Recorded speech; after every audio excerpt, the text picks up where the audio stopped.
नितिन आज पूरे 8 साल बाद अपने गांव लौटा था। यहाँ आकर उसको बहुत अच्छा लग रहा था। शाम के वक्त वो तालाब के किनारे अपने बचपन के पुराने दोस्तों से मिला और उनके साथ खूब बातें की। चल, गांव की बातें तो बहुत हो गई, अब जरा अपने शहर के बारे में भी कुछ बता। शहर की लाइफ काफी अच्छी है यार, सब कुछ पसंद का आराम से मिल जाता है। वहाँ रहकर मुझे नॉनवेज खाने का इतना शौक लग गया ना भाई कि बस पूछो मत। मछली तो मैं वहाँ रोजाना खाता हूँ।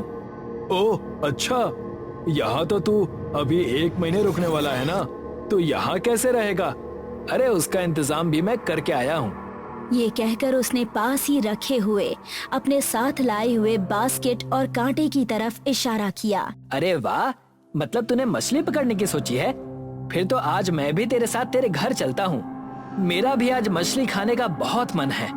अबे बहुत रात हो गई है, हम लोगों को अब चलना चाहिए। तुम लोगों को जाना है तो जा सकते हो, लेकिन मैं तो मछली लिए बिना नहीं जाने वाला। नितिन यार, तू इतनी रात मछलियाँ पकड़कर अपने घर लेकर जाएगा? हाँ और क्या, अब इनको कच्चा तो खा नहीं सकता ना। तुझे पता है ना, तुझे इस जंगल से होकर ही गुजरना पड़ेगा। अगर तेरे पीछे मैचो भूतनी लग गई तो जान जाने का खतरा बन सकता है। अब ये मैचो भूतनी क्या होती है? मैचो एक ऐसी भूतनी होती है जो मछली खाने की शौकीन होती है और उसके लिए वो कुछ भी कर सकती है। अगर ऐसा कुछ है तो उस हिसाब से मैं भी मैचो भूत हुआ। उसके बाद बाकी 2 चले गए और राज और नितिन ने 5 मछलियाँ पकड़ ली। आज तो कसम से मजा ही आ जाएगा, मैंने तो मछली कई सालों से नहीं खाई। वो दोनों घर की तरफ बढ़ रहे थे, तभी उनको झाड़ियों के पास किसी की मौजूदगी महसूस हुई। कौन है वहाँ? अरे रहने दे, मत पूछ, कहीं मैचो भूतनी ना हो वहाँ पर। राज ने मजाक बनाते हुए कहा और फिर दोनों आगे बढ़ गए। उनको पता नहीं था कि मछली की खुशबू सूंघती हुई मैचो भूतनी उनके पीछे लग चुकी थी। लाल साड़ी, खुले लंबे बाल, आंखों में लाल लाल चमकते हुए अंगारे। बेटा, ये तेरा शहर नहीं है, यहाँ इतनी रात में घूमना ठीक नहीं है। राज बेटा, तुझे तो सब कुछ पता है, तुझे इसको टाइम से लेकर आ जाना चाहिए था ना। मैंने तो समझाया था, लेकिन इसको मछली खाने का ऐसा भूत सवार हुआ कि ये आया ही नहीं। और सच बताऊं तो मुझे भी मछली खाने का बहुत मन है। ये लीजिए माँ, इसमें मैंने मछलियाँ पकड़ी हैं, फटाफट से बना लीजिए। मालती ने उससे बास्केट ली और किचन में बनाने के लिए चली गई। जब तक वो दोनों डाइनिंग टेबल पर बैठे बातें करते रहे, मालती आई और फिर उसने दोनों के आगे मछली परोस दी। मछली की खुशबू बाहर खड़ी मैचो भूतनी की नाक में पहुंची तो उससे रहा नहीं गया। उसने खुद पर काबू किया और अब वो एक नॉर्मल लड़की जैसी दिखने लगी। और फिर अचानक से वो घर के अंदर दाखिल हो गई। अरे बेटा, कौन हो तुम? उसके पूछने पर उसने कोई जवाब नहीं दिया। वो बस टेबल पर रखी मछली को देख रही थी। राज उसकी खूबसूरती पर मोहित हो गया। ये बेचारी शायद बोल नहीं सकती। आंटी, इसको अंदर ले जाइए ना।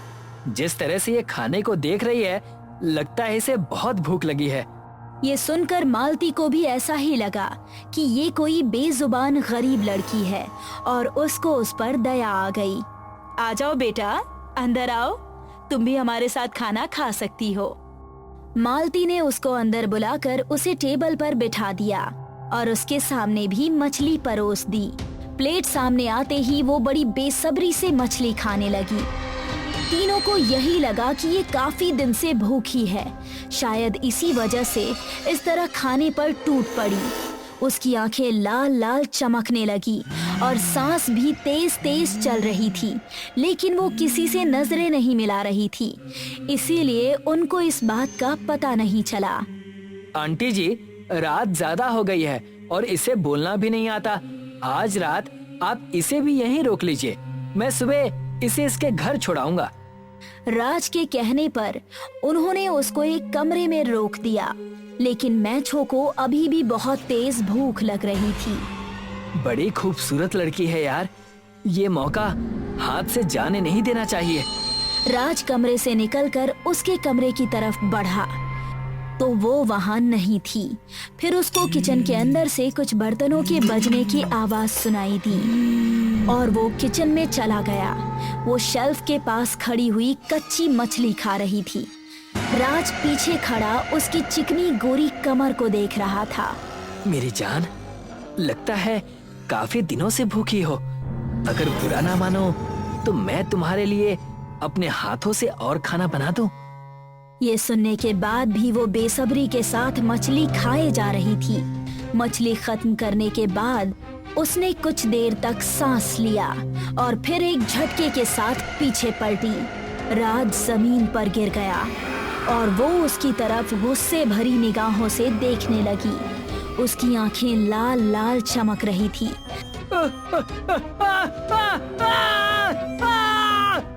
वो राज के सीने पर बैठ गई और अपने तेज पंजों से उसका सीना चीर डाला। उसकी चीख सुनकर नितिन और मालती दोनों जाग गए और दोनों किचन में पहुंचे तो सामने का मंजर देखकर उनके रोंगटे खड़े हो गए। राज जमीन पर पड़ा हुआ था और मैचो उसके बराबर में बैठी हुई कच्ची मछली खा रही थी।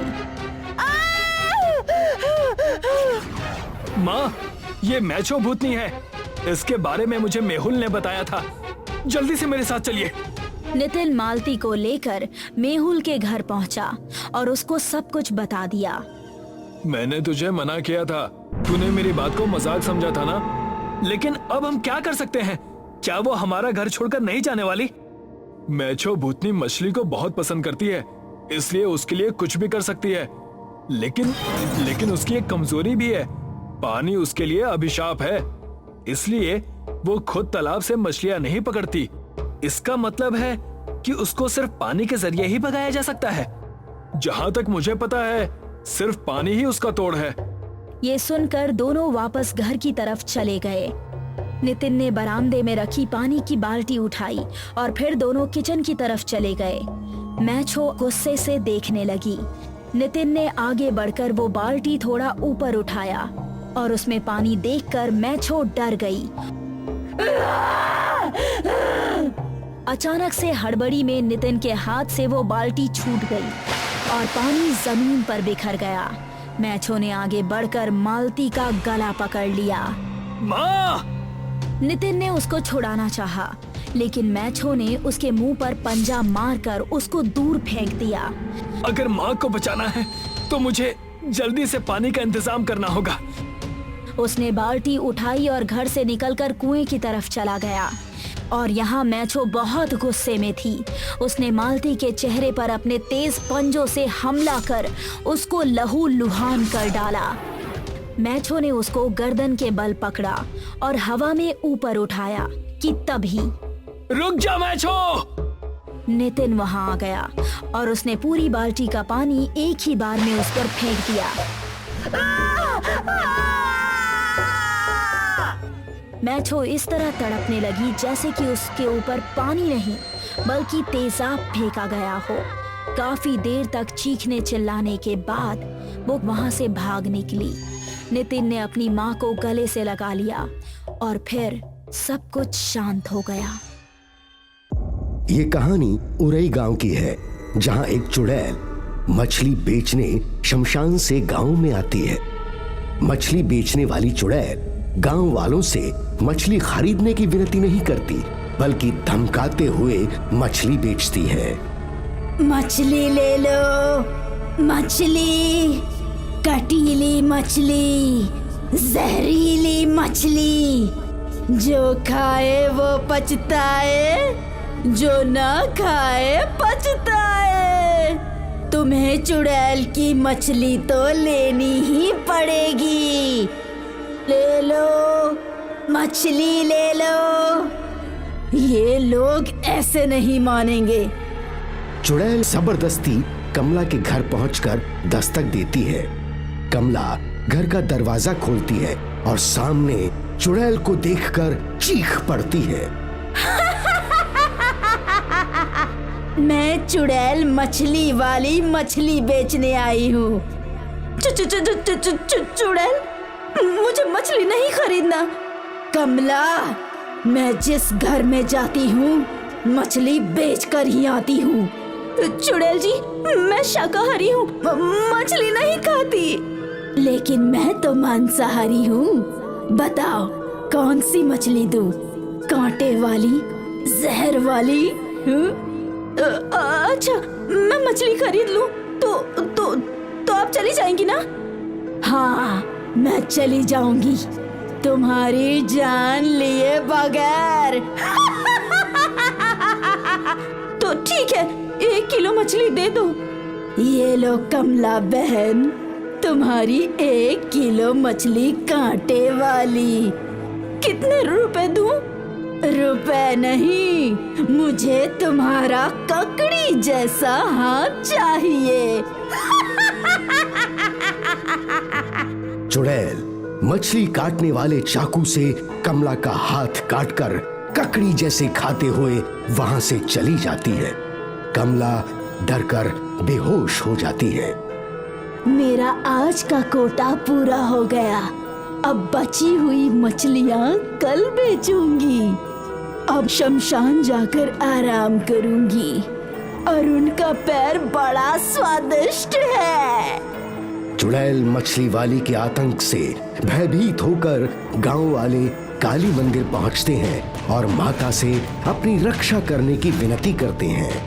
हे काली कलकत्ते वाली, हम गांव वालों को इस चुड़ैल के आतंक से बचाइए। हाँ माँ, चुड़ैल मछली वाली ने हम लोगों का जीना हराम कर दिया है। माता, हमें इसके प्रकोप से बचाइए। मंदिर में चमत्कार होता है और लोगों को माता की आवाज सुनाई देती है जो भक्तों से कहती है, मेरे प्रिय भक्तों, मैंने तुम सबकी विनती स्वीकार कर ली है। अब तुम लोग निश्चिंत हो जाओ। मैंने इस चुड़ैल का अंत करने का निश्चय कर लिया है। तुम लोग किसी भी तरह उस चुड़ैल को बहला फुसलाकर मेरे मंदिर की सीमा तक ले आओ। बस उसके बाद चुड़ैल का अंत करना मेरा काम है। माता काली आपकी जय हो। गांव के लोग जो मंदिर में माता से विनती करने गए थे, वही लोग चौपाल में बैठकर योजना बनाते हैं कि किस प्रकार चुड़ैल को माता के मंदिर तक लाया जाए, क्योंकि कोई भी चुड़ैल काली माता के मंदिर के आसपास भी नहीं जाती। सब लोग अपने अपने सुझाव देते हैं। चुड़ैल को काली मंदिर तक लाना हवा को मुट्ठी में कैद करने जैसा है। चुड़ैल हम सबको झांसा देती है, फिर हम उसे धोखा कैसे देंगे? मेरा एक सुझाव है कि औरतों का एक पुतला जो कपड़ों के शोरूम में रखा होता है, उसे औरतों के कपड़े पहनाकर उस पुतले को हम रिमोट से कंट्रोल कर सकते हैं। इससे क्या होगा? मेरा मतलब इसके आगे क्या होगा? हम औरत के उस पुतले को किसी घर के सामने खड़ा कर देंगे। चुड़ैल जब मछली बेचने आएगी तब हम उस पुतले को अपने रिमोट से दौड़ाने लगेंगे। चुड़ैल मछली बेचने उसके पीछे जाएगी। चुड़ैल उस प्लास्टिक की औरत से कोई सवाल करेगी तो जवाब कौन देगा? जो रिमोट से कंट्रोल करेगा वही जवाब देगा। लेकिन पुतले में लगी मशीन उसकी आवाज को बदलकर औरत की आवाज बना देगी। चुड़ैल जैसे ही काली मंदिर की सीमा में प्रवेश करेगी, माता उसका काम तमाम कर देंगी। हमारा सुझाव आप लोगों को कैसा लगा? हम सब सहमत हैं। चलो चलकर बाजार से औरत का पुतला खरीद कर लाते हैं। हाँ, चलो चलो चलो। गांव वाले अपनी योजना अनुसार एक औरत का पुतला लाकर किसी घर के बाहर खड़ा कर देते हैं और सब लोग सतर्क होकर आसपास छुप जाते हैं। कोई एक आदमी अपने हाथ में रिमोट लेकर उस औरत के पुतले को चलाता है। चुड़ैल मछली वाली मछली की टोकरी लेकर गांव वालों की योजना से अनजान उस औरत के पुतले के पास से गुजरती है। मछली ले लो, कटीली मछली, जहरीली मछली। अरे मछली वाली, यहाँ तो आओ, आज मैं तुम्हारी सारी मछली खरीद लूंगी। हाँ? अरे वाह, आज तो ये औरत मुझे सामने से बुला रही है। चलो, अच्छा है। चुड़ैल अपनी मछली की टोकरी लेकर जैसे ही नजदीक आती है, वो औरत का पुतला वहां से भागने लगता है। गांव वाले इस पूरे खेल को भी देख रहे हैं और रिमोट से कंट्रोल भी कर रहे हैं। चुड़ैल भागते हुए कहती है, अरे कहाँ भाग रही हो? तुम्ही ने तो मुझे बुलाया था। मेरा घर पुलिया के पास है, जल्दी आओ। तुम्हारे पास कतला, पॉम्पलेट, रोहू, मांगुर ये सब मछलियाँ है ना? हाँ, ये सब मछलियाँ हैं। तुम रुको तो सही। बस अब नहीं दौड़ूंगी। देखो मेरा घर आ गया। तुम्हारा घर? यहाँ तो कोई घर नहीं है। ये है ना काली माँ का मंदिर। मंदिर का नाम सुनते ही चुड़ैल चौंक जाती है और डरकर वहां से भागने लगती है, लेकिन भाग नहीं पाती क्योंकि वो चारों तरफ आग से घिर जाती है। तब तक गांव वाले भी वहां आ जाते हैं। चुड़ैल गांव वालों की योजना समझ जाती है और चिल्लाकर कहती है, धोखा, तुम लोगों ने मुझे धोखा दिया है। ये धोखा नहीं, काली माता का आदेश है। काली माता का आदेश? हाँ, ये मेरा आदेश था, लेकिन आपने मुझे यहाँ क्यों बुलाया? तुम्हारा अंत करने चुड़ैल। तुम मछली के बहाने मौत का व्यापार करती हो, इसलिए तुम्हारा सर्वनाश आवश्यक है। मैं तुम्हें अभी भस्म करती हूँ। नहीं, मुझे मत मारो। मैं अब यहाँ मछली नहीं बेचूंगी, वापस शमशान चली जाऊंगी। चुड़ैल मछली वाली, अब तुम्हें यहाँ आने का मौका ही नहीं मिलेगा। नहीं, मेरा विश्वास करो, अब मैं किसी को नुकसान नहीं पहुँचाऊंगी। तुम कमला की हत्या कर चुकी हो, अरुण का पैर काट चुकी हो और ना जाने कितने अपराध तुम्हारे नाम लिखे हैं। उसका दंड मिलना आवश्यक है। मैं तुम्हारी जीवन लीला समाप्त कर रही हूँ। चुड़ैल जिस आग के घेरे में फंसी है उसकी ज्वाला तेज होती है और चुड़ैल अपनी मछलियों के साथ जलकर भस्म हो जाती है। गांव वाले खुश होकर माता की जय जयकार करते हैं। बोलो काली मैया की जय। फिरंगीपुर नाम का एक गांव था जहां तुलसी अपने पिता और दादी के साथ रहती थी। राम, मैं तुझसे कितने दिनों से कह रही हूँ कि मुझे मछली खाने को ला दे। डॉक्टर ने मुझे मछली खाने को बताया है। अम्मा, इस समय बाजार नहीं लग रहा है। गली में कोई मछली बेचने वाला आए तो खरीद लेना। तुलसी हो तुलसी, कहाँ मर गई? मरी नहीं हो दादी, तुम्हारे पीछे खड़ी हूँ। गली में नजर रखियो, कोई मछली बेचने वाला आए तो ध्यान से खरीद लियो।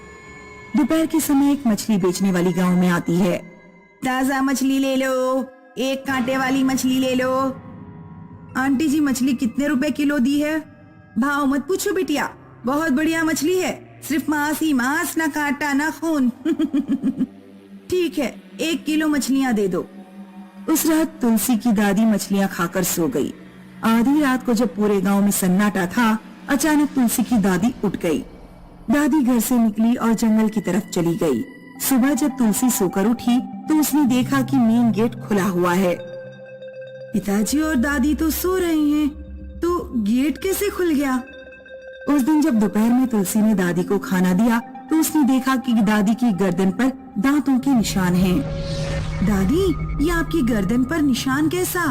गर्दन पर निशान? ये निशान तो मैंने भी नहीं देखा, शायद रात में किसी कीड़े ने काट लिया होगा। उस दिन मछली वाली फिर गांव में आई। मछली ले लो, ताजा विटामिन और प्रोटीन से भरी मछली ले लो।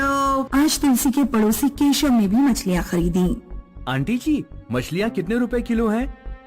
ले लो बाबू, भाव न पूछो, ऐसी मछलियाँ तुम्हें बाजार में भी नहीं मिलेंगी। और एक और बात, मुझे आंटी जी मत कहो, अभी तो मैं जवान हूँ। उस रात केशव ने मछलियाँ खाई। आधी रात को अचानक वो भी अपने बिस्तर से उठकर जंगल की ओर चल दिया। अगले दिन तुलसी केशव के घर पर कद्दूकस मांगने गई तो उसने केशव की गर्दन पर भी वही निशान देखा जो उसकी दादी की गर्दन पर था। केशव, तुम्हारी गर्दन पर ये निशान कैसा? गर्दन पर निशान? मुझे तो इसके बारे में नहीं पता, शायद मेरा नाखून लग गया होगा। तुलसी जब कद्दूकस लेकर अपने घर पहुंची तो उसने देखा कि दादी जमीन पर बेहोश पड़ी हुई हैं। दादी उठो, दादी क्या हो गया? तुलसी दौड़ती हुई जाती है और डॉक्टर को बुलाकर लाती है। घबराने की कोई बात नहीं, इनके शरीर में खून की कमी हो गई है, खून की बोतल चढ़ानी पड़ेगी। तुलसी अब जहाँ कहीं भी जाती उसका ध्यान लोगों की गर्दन पर रहता। गांव के कई लोगों की गर्दन पर दांतों के गहरे निशान दिखते थे। जिस दिन दादी ने मछलियाँ खाई थी उसके अगले दिन गर्दन पर ये निशान दिखाई देने लगा। मैंने केशव को भी मछली वाली से मछलियाँ खरीदते देखा था। कहीं ये मछली वाली खून पीने वाली पिशाचिन तो नहीं जिसके बारे में गांव के बड़े बूढ़े कहानियां सुनाया करते हैं। अगले दिन से मछली वाली गांव में आई तो तुलसी ने उसका पीछा किया। मछली वाली ने कुंदन चाचा को मछलियां बेची और फिर जंगल की तरफ चली गई। तुलसी देर रात तक कुंदन चाचा के घर के आगे ही छिपकर बैठी रही। तभी आधी रात को उसने देखा कि कुंदन चाचा अपने घर से निकलकर जंगल की ओर जा रहे हैं। तुलसी ने भी उनके पीछे पीछे जाना शुरू किया। तुलसी ने देखा कि मछली बेचने वाली पीपल के एक पेड़ के नीचे खड़ी हुई है। कुंदन चाचा मछली वाली के पास जाकर रुक जाते हैं। आ गया मेरा आज का शिकार। मेरी भूतिया मछलियाँ कैसी लगी? स्वादिष्ट थी ना?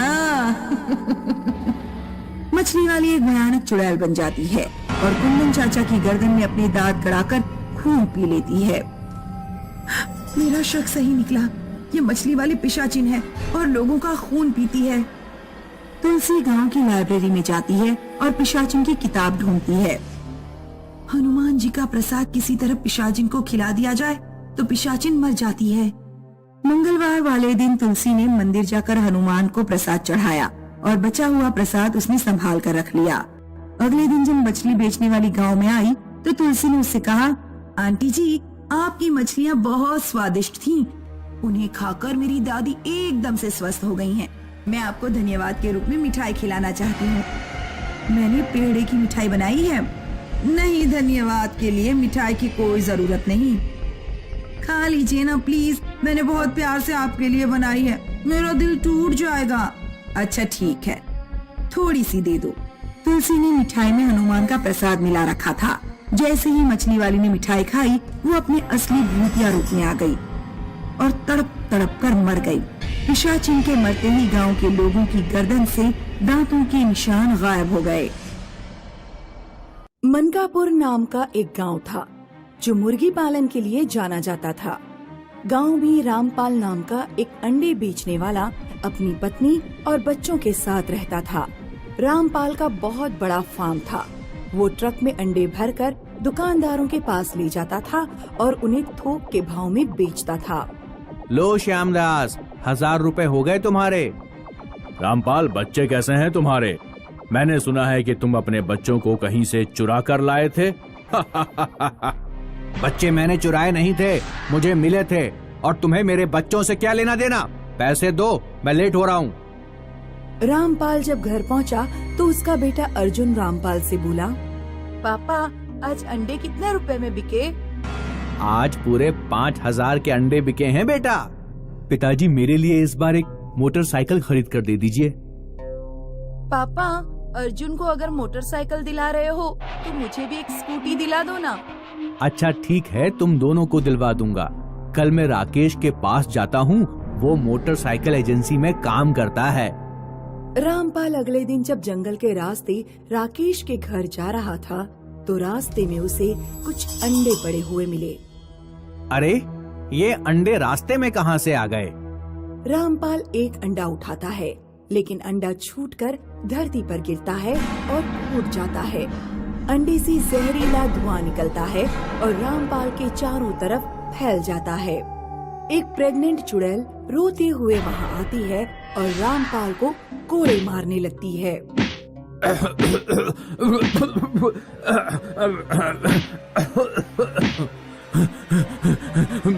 मुझे छोड़ दो, तुम कौन हो? मुझे जाने दो। नहीं छोड़ूंगी तुझे। उधर से राकेश आ रहा था। राकेश ने देखा कि रामपाल किसी से बातें कर रहा है लेकिन आसपास कोई नहीं है। अरे रामपाल भैया, क्या हुआ? अकेले में किससे बात कर रहे हो और इतने घबराए हुए क्यों हो? वो चुड़ैल। तुम्हें चुड़ैल नहीं दिख रही क्या? कौन सी चुड़ैल? मुझे तो कोई चुड़ैल नहीं दिख रही। राकेश रामपाल को अपने घर ले जाता है। राकेश, मैं तुम्हारे घर आ रहा था, पता नहीं जब भी इस रास्ते से गुजरता हूँ मुझे कोई आत्मा पकड़ लेती है। ऐसी बात है तो मैं एक तांत्रिक को जानता हूँ, उसका नंबर ले लो, जरूरत पड़े तो उसे बुला लेना। अब बताओ कि किस काम से घर आना हुआ। रामपाल राकेश से बात करने के बाद घर लौट आया। उस रात वो बहुत चिंतित था। क्या हुआ? क्या आज फिर कोई घटना हो गई? हाँ, वो भूतनी मेरे पीछे पड़ी हुई है, पता नहीं वो मुझसे क्या चाहती है। उस रात रामपाल और उसकी पत्नी जब सो रहे थे तो अचानक उनके ऊपर अंडे गिरने लगे। ये क्या हो रहा है जी? कमरे से भागो। दोनों कमरे से बाहर भागते हैं, लेकिन कमरे का दरवाजा अपने आप बंद हो जाता है। कमरे में एक भयानक चुड़ैल आती है। तुम कौन हो? क्यों हमारे पीछे पड़ी हो? हमने तुम्हारा क्या बिगाड़ा है?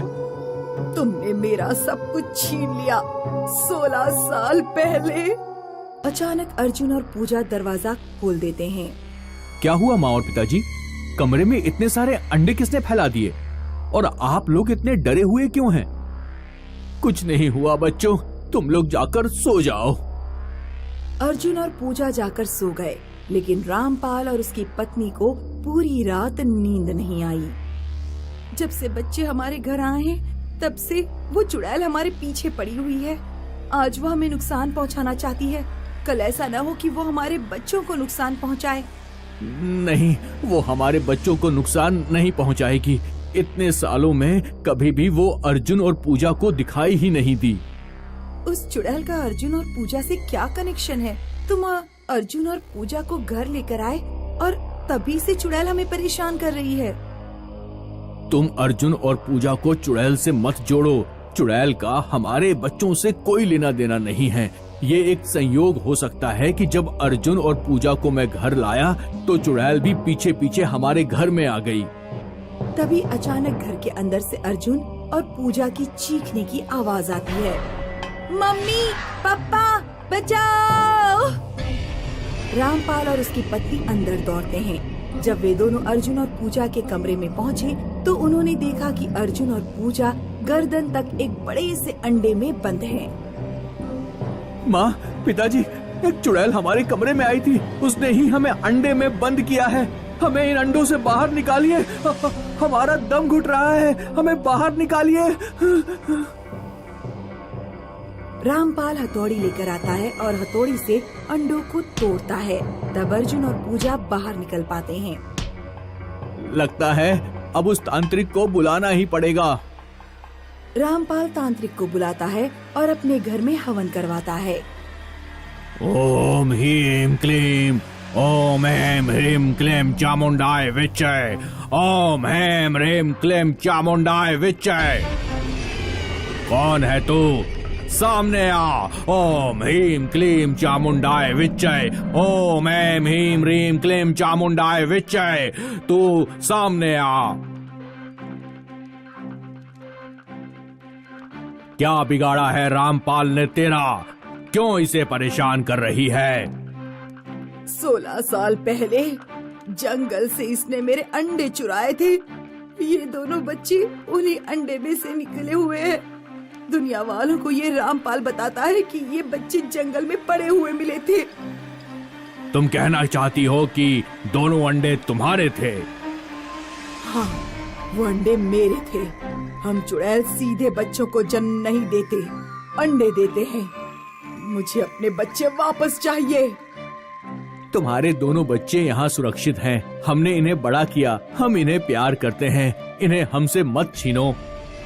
मैं अपनी माँ और पिताजी के साथ रहना चाहता हूँ। और मैं भी। ठीक है बच्चों, और तुम दोनों यहाँ इंसानों के बीच खुश हो तो मैं क्या कर सकती हूँ। लेकिन याद रखना कि तुम्हारी एक माँ है जो जंगल में रहती है। तुम जब भी मिलना चाहो अपने बच्चों से आकर मिल सकती हो। मेरे बच्चों को कोई परेशानी नहीं होनी चाहिए, वरना मैं तुम्हें सताऊंगी। ऐसा कहकर चुड़ैल गायब हो जाती है।